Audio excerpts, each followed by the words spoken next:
For over a decade, I lived a life that felt like a blur, bound by the confines of my wheelchair.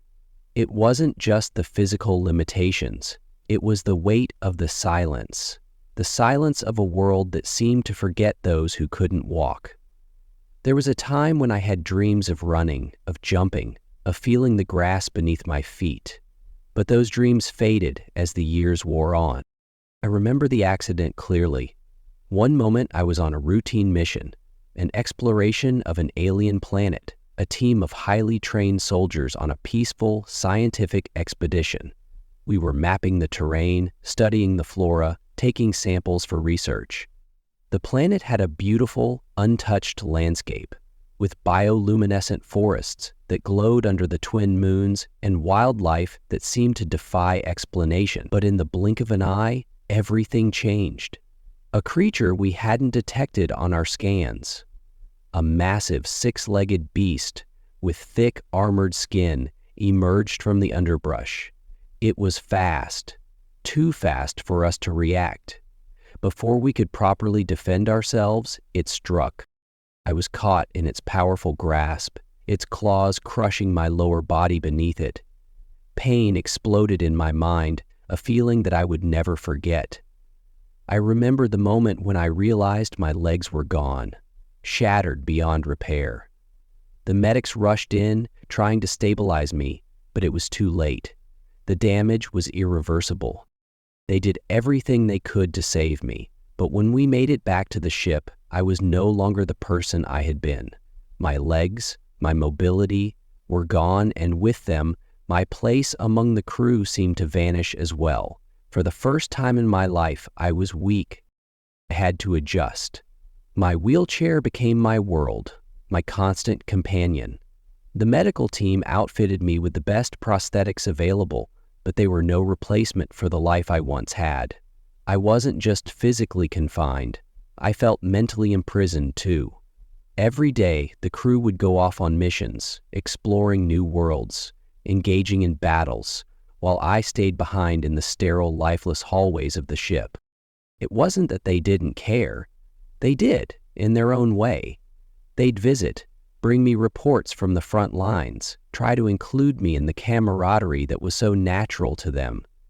But their words, their smiles, felt hollow. They didn't know what it was like to feel so disconnected, to watch the world continue without you. And I couldn't bear to be a constant reminder of what I had lost. In those years, I learned what it meant to fade into the background. I learned how to make myself as small as possible, to keep out of the way, to not burden anyone. I became invisible, not because I wanted to, but because I had no choice. The world had moved on, and I was left behind, trapped in a body that no longer worked the way it once had. There were nights when I'd stare out of my quarters, watching the stars stretch across the sky, and I'd let my mind wander back to who I was before, the woman who would climb mountains, run across fields, and charge into battle with a fire in her eyes. But that woman seemed so distant now. She was a shadow, a memory, and I wasn't sure if I'd ever find her again. Nobody really was. So if I wanted to find her again, years passed, and I grew accustomed to my solitude. There were no visitors, only the hum of machinery and the sterile atmosphere of my quarters. The crew had been supportive at first, but they had their own lives to lead. They went on missions, exploring new worlds, discovering new species, all the while leaving me behind. I had once been a crucial member of those missions, the one who would take on the risks, lead the charge, and keep the team together. Now I was the one who sat in a chair, watching as everything continued without me. The ship felt larger now, its hallways more distant, as though the walls themselves were closing in on me. I couldn't bring myself to go to the common areas where the crew gathered. There was too much laughter, too much energy. I couldn't bear to be reminded of what I had lost. So I stayed in my quarters, where the silence was more comfortable. The crew tried to include me at first, offering to bring me along on missions. They would tell me how much they missed having me with them, how the team felt incomplete without me. But the truth was, I wasn't strong enough to face it. they didn't understand. It wasn't just the physical toll, it was the mental exhaustion, the weight of feeling irrelevant. Every time they spoke of their adventures, it was as if they were reminding me of a life I would never lead again. There were moments when I would try to push myself. I would wheel myself to the observation deck, hoping to see something beautiful or inspiring that could stir something inside me. But more often than not, I would end up staring blankly into the vastness of space, feeling more lost than ever. The stars seemed so far away, unreachable, like dreams that faded the closer you got to them. The crew did their best to help me, and there was one among them who became a regular visitor, Dr. Alan Graves, a human engineer who specialized in robotic prosthetics. He was an oddity among the crew. While most of the others were busy with their respective tasks, he had always found time to check on me, to make sure I was okay. His visits started out with small talk, gentle inquiries about how I was feeling. It was easy to dismiss him at first, as just another well-meaning professional doing his duty. But over time, his visits became something more.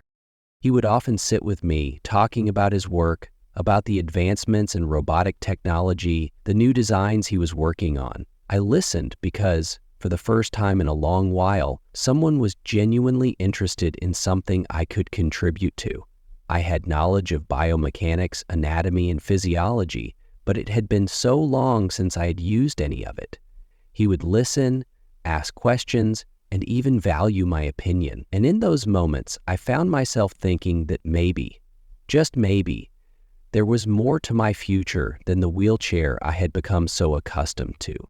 One day, after I had been particularly quiet for a long stretch of time, he asked, "Have you ever considered trying something different? Something that could change the way you live?"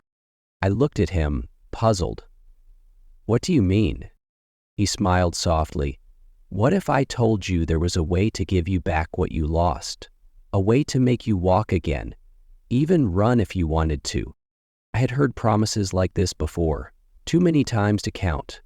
Doctors, specialists, all telling me that one day technology would make me whole again.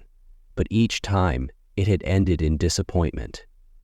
"You don't understand, Alan," I said quietly. "I'm not the same person anymore.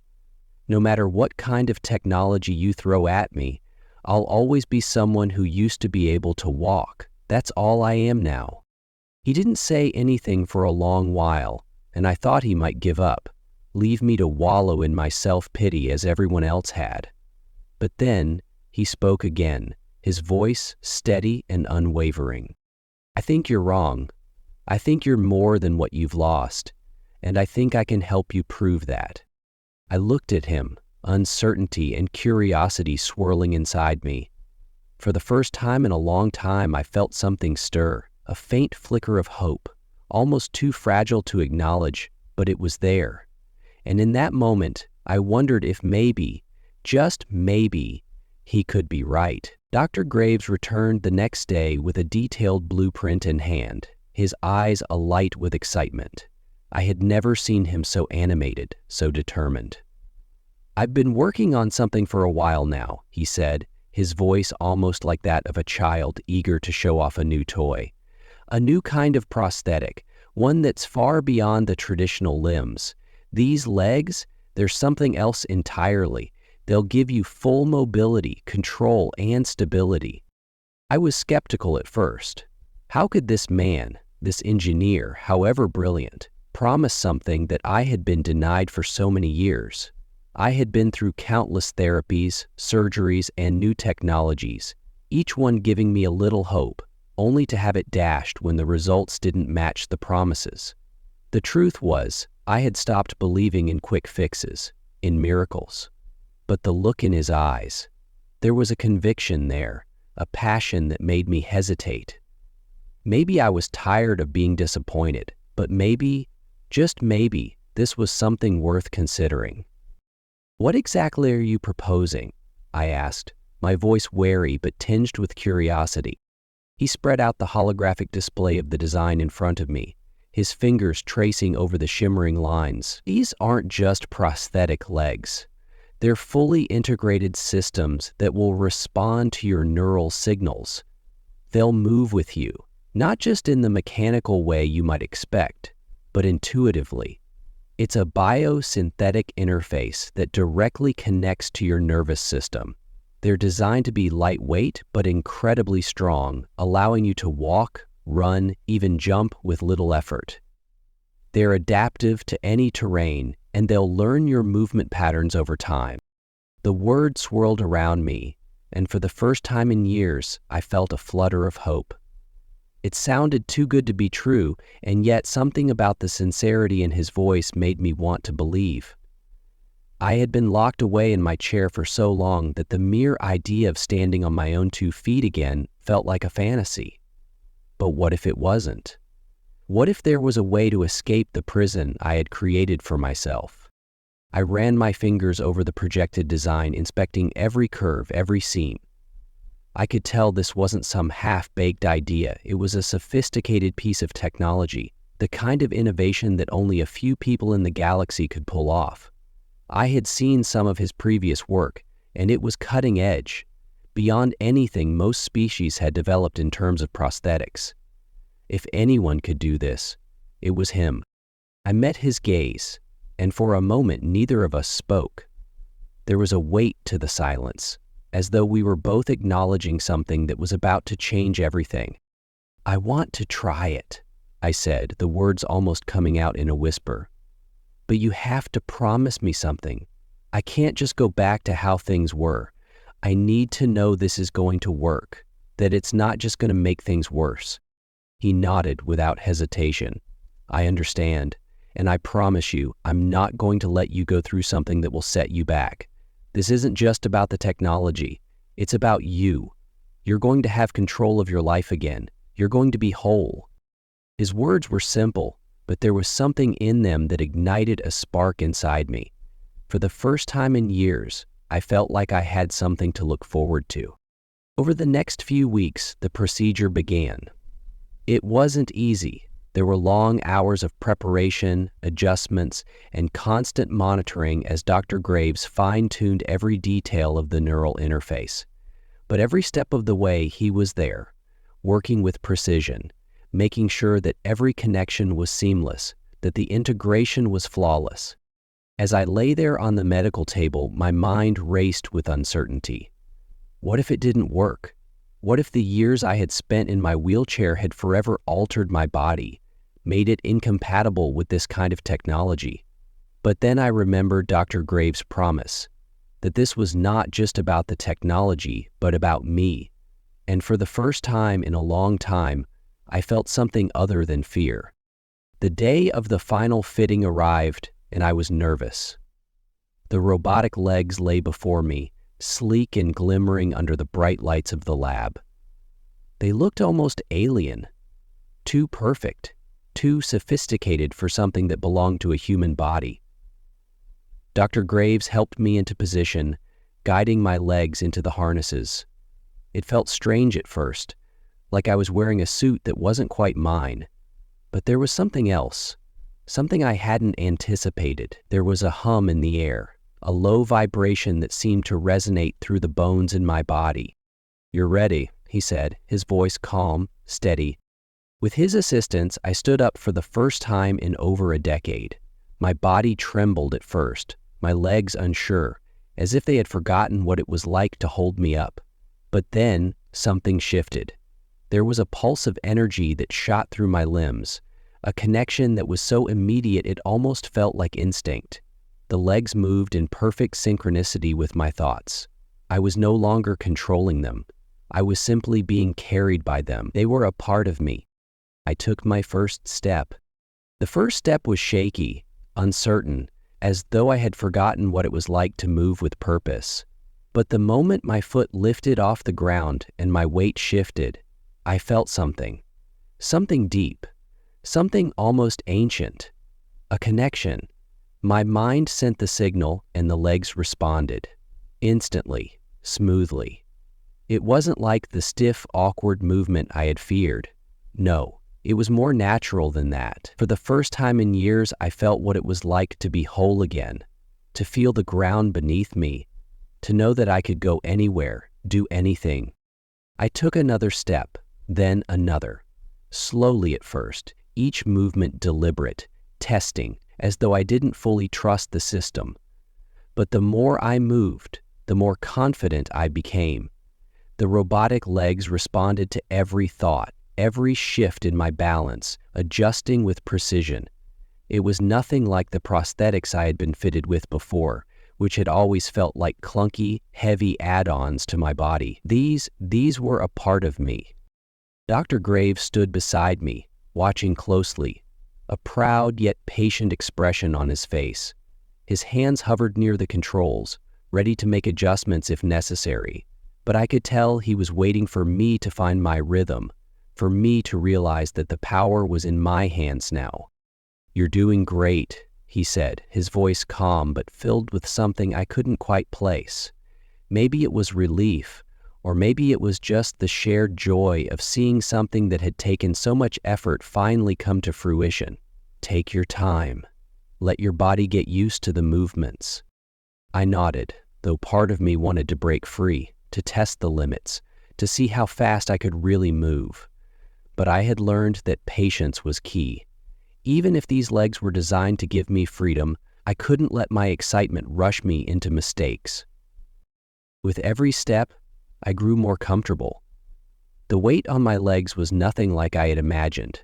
The material was strong, but light, almost weightless, like walking on air. The legs adjusted to the terrain of the room, the sensors within them reading the floor, providing me with perfect balance no matter where I stood. It was as if I had never lost the ability to walk in the first place. I took a few more steps, this time a little faster. The room felt small, almost insignificant now. It didn't matter anymore. I was free to move, to go wherever I wanted, whenever I wanted. "Try turning," Dr. Graves suggested, a hint of excitement creeping into his voice. I shifted my weight, pivoting on one foot. It was fluid, graceful, like I had been doing it for years. The system's response was seamless, adjusting to the change in direction effortlessly. It felt like I was dancing, like I had been dancing my whole life. I laughed to myself, a sound that felt foreign after so many years of silence. It was surreal, the sense of liberation I was feeling. But it wasn't just the act of walking that was so remarkable. It was the fact that for the first time in over a decade, I felt complete. I wasn't a person who had to rely on others, who had to ask for help to go anywhere or do anything. I wasn't defined by my wheelchair, my injury, or my limitations anymore. I was someone with the power to choose, to live freely, to take control of my life again. "How do you feel?" Dr. Graves asked, his eyes full of a quiet anticipation. "Alive," I said simply, the words sounding inadequate for the weight of what I was experiencing, but they were all I had. He smiled, his pride in me evident. "You've only just begun." It was true. The road ahead was uncharted, and I knew there would be challenges, times when the legs would need recalibration, times when my own body would have to adjust to this new reality. But for the first time in years, I was no longer thinking about what I couldn't do. I was thinking about all the things I could do, about all the places I could go, and the new life that was just beginning to unfold before me. The robotic legs had given me back my mobility, yes, but more importantly, they had given me something even more precious, hope, and that was something no technology could replace. It didn't take long for me to realize that this newfound freedom, this second chance at life, wasn't going to come without its challenges. At first, the legs felt like an extension of my body, intuitive and almost magical in their smoothness. But the reality of living with them, living a life I had been absent from for so long, was more complicated than I had anticipated. The first few days were a whirlwind of discovery. I moved around the ship, testing my limits, navigating the corridors with an ease I had forgotten existed. Every step felt like a small victory, each moment reinforcing the idea that I had reclaimed something precious. But as the novelty wore off, I began to notice the cracks in the illusion. The world had moved on without me, and while my body was free to move again, my mind struggled to catch up. I was no longer a soldier, no longer a part of the action. The crew, while happy to see me walking again, still treated me as someone who needed to be protected. They saw me as the woman who had once been broken, who had spent years in a chair. No matter how many steps I took, no matter how many missions I completed in my mind, I couldn't shake the feeling that they still saw me as fragile. I found myself avoiding their eyes, the looks they gave me when I passed through the common areas. They were kind, but they still held that pity just beneath the surface. And I hated it. I hated feeling like I was an experiment, a thing that had to be handled with care. But what could I do? I wasn't the same person I had once been. The power of movement came with the weight of expectation, and I wasn't sure I was ready to bear it. Dr. Graves saw my unease. He had been quiet for a while, letting me adjust to my new reality, but he must have sensed my growing frustration. One day, he caught me after I had just finished walking through the cargo bay, testing my endurance. "You are pushing yourself too hard," he said gently, walking beside me. "I'm fine," I replied quickly, brushing him off. I didn't want to admit that I felt like I was on the edge of something I couldn't quite define. "I need to get used to this." He shook his head, his expression thoughtful. "It's not about getting used to it. It's about letting yourself heal, mentally and physically. You've been through a lot, and you can't rush this." I knew he was right, but hearing the truth only made it harder to bear. There was a part of me that wanted to leap into this new life, to prove that I was capable of more than anyone, including myself, had thought. But another part, the quieter part, feared that I was trying to outrun something I wasn't ready to face. I spent the next few days in a haze, uncertain about where I fit in the grand scheme of things. I had walked for the first time in years, but that didn't mean I was ready to rejoin the crew as if nothing had changed. I couldn't pretend that the person I was before the accident existed anymore. She was a shadow, an echo of someone who had once been whole. In the evenings, I would go to the observation deck, staring out into the endless void of space, hoping for some clarity. The stars, once so distant, now seemed closer, as though the universe was opening up to me in ways I hadn't yet understood. I had legs, I had mobility, but I still felt lost in the vastness of it all. One evening, as I stood by the glass, watching the shimmering lights of distant galaxies drift by, I felt a presence beside me. I didn't need to turn to know who it was. Dr. Graves stood there, his hands behind his back, giving me the space I hadn't even realized I needed. "You know," he said softly, "this isn't a race. It's not about proving anything to anyone, not even to yourself. It's about giving yourself the time to grow into this." I looked at him, his face soft with understanding. "I don't know if I'm ready," I admitted, the words feeling like a weight lifting off my chest. "I don't know how to be the person I was. I'm not sure if I even want to be her anymore." He nodded, as though he had been waiting for me to say those very words. "You don't have to be that person, but that doesn't mean you're any less than you were before. You're just different. You're stronger now, and you're not alone. You never have been." His words didn't solve everything. They didn't wipe away the doubt or the fear that gnawed at me, but they gave me something I hadn't had in a long time: reassurance. I wasn't alone in this journey, and maybe, just maybe, that was enough to help me take the next step. I had always believed that physical freedom was the key to happiness. If I could just walk again, run again, then everything would fall into place. But now, as I stood on my own 2 feet, something deeper gnawed at me. The legs, the technology.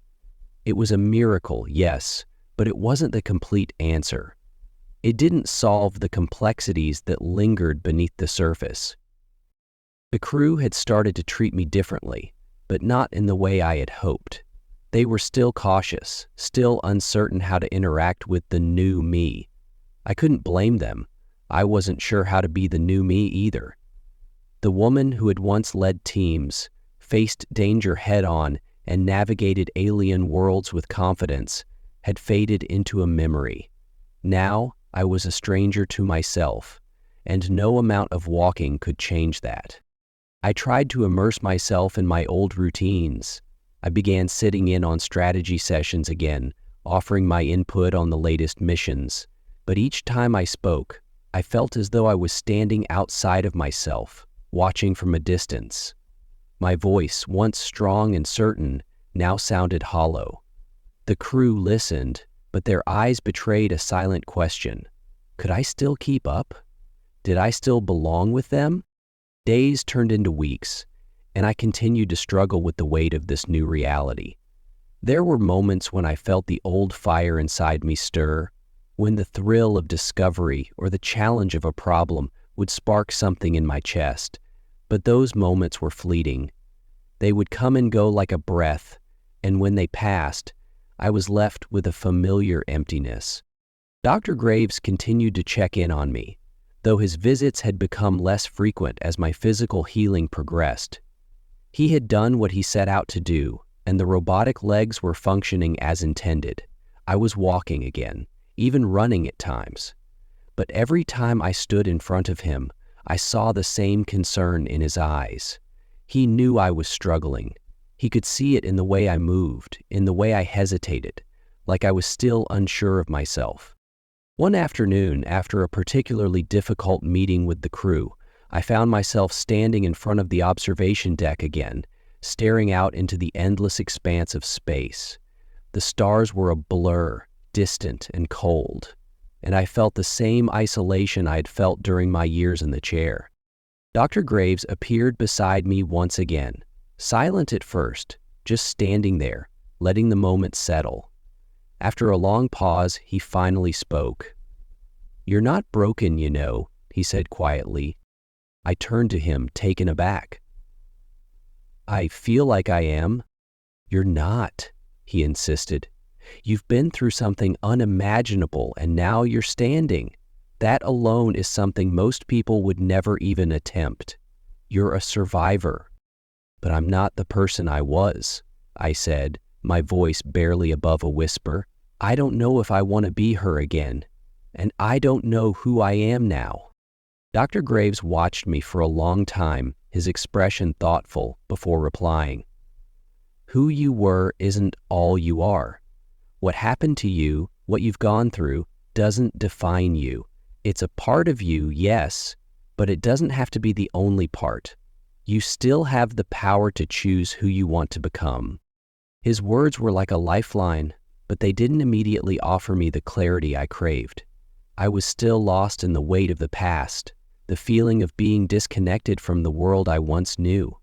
The crew had moved forward, and I had yet to catch up. I could walk again, but that didn't mean I was walking in the right direction. I began to realize that walking wasn't the answer, not in the way I had thought. It was about finding my place again, about rediscovering what it meant to be part of something larger than myself. Maybe it wasn't the missions or the leadership that had defined me. Maybe it was the ability to be vulnerable, to trust, and to grow in ways I had never imagined. The next day, I made a decision. I would stop running from who I was now, from the woman I had become. It was time to accept that my journey was never going to be the same as it had been, but that didn't mean it couldn't be meaningful. It didn't mean I couldn't find a new purpose. With that thought in mind, I started reaching out to the crew again, not to offer my expertise or my leadership, but simply to connect, to remind myself that I was still a part of this. I would help where I could, but I wouldn't force myself to be someone I wasn't anymore. I was learning, slowly, that my strength wasn't in the power of my legs, but in my willingness to embrace change. And in that, I would find a new purpose, a new path forward. The more I spent time with the crew, the more I realized that rebuilding myself wasn't about pretending I was the same person I had been before the accident. It wasn't about forcing myself back into the role I used to occupy, trying to recapture some lost version of myself. Instead, it was about accepting who I was now, who I had become, and forging a new path, one that was shaped by everything I had gone through. I started taking on smaller tasks at first, offering to help with navigation or to assist with strategizing for upcoming missions. I found my confidence growing again, but this time it wasn't because I was trying to prove something to anyone. It was because I was doing what I loved in a way that felt authentic to who I was now, not to who I used to be. I began to understand that I didn't need to be the same person I was before. I just needed to be the best version of the person I was becoming. One day, as I was walking through the ship's corridors, I ran into one of the newer members of the crew. She was a young woman, just out of training, and had joined us for her first mission. Her eyes widened when she saw me walking toward her. At first, I thought it was because of my legs, the smooth, mechanical movement that must have seemed almost otherworldly to her. But it wasn't just that. It was something else, something deeper. She paused, her voice barely above a whisper. You're the one they said was in the chair. You're the one they said could never walk again. I felt a pang in my chest, but I didn't let it show. I replied, keeping my tone even. But things change. People change. She nodded slowly, her eyes wide with a mixture of awe and something else, something I couldn't quite place. I heard about the procedure, the robotic legs, but I didn't realize. She trailed off, clearly unsure of how to finish her thought. I offered her a small smile, hoping to put her at ease. It's not magic, it's just technology. And time. A lot of time. I paused, studying her face. But it's more than that. It's about not giving up. She smiled, though it was tinged with something I couldn't quite identify. I can't even imagine what it must have been like to be, well, in that place. But it's amazing to see you now. You're an inspiration. The word hung in the air between us, and I felt a strange warmth spread through me. For so long, I had felt like a burden, someone who needed help, someone who was less than everyone else. But now, in this moment, I realized that my story wasn't just about what I had lost. It was about what I had gained. It was about strength, resilience, and the power to change. As I walked away from her, I felt something shift within me. I had thought that this journey was about returning to who I once was, about reclaiming a piece of myself that I had lost. But I now understood that the real journey was about moving forward, embracing the person I had become. My past didn't define me, not anymore. It was the future that mattered. Days turned into weeks, and I continued to adapt to this new life. I learned to move with confidence, no longer hesitant, no longer weighed down by doubt. The robotic legs were no longer just a tool. They had become an extension of me, a symbol of everything I had fought through. They weren't the key to my freedom. They were simply the means to walk through life on my own terms. I began to take on more leadership roles again, not with the aim of proving my worth, but because I felt ready to contribute, to help guide the crew. I was different now, but I was still capable. I was still me. And maybe that was the most important lesson of all, that no matter how much things change, no matter how much we are altered by our experiences, we always have the power to choose who we want to become. The person I was before was gone, but the person I was now was strong and capable and ready to face whatever came next. And that was enough. For the first time in years, I was no longer focused on what I had lost. I was focused on what I had gained and what I was going to do with it. My journey was far from over, but now I knew I had the strength to face whatever came next. And that, above all, was what truly mattered.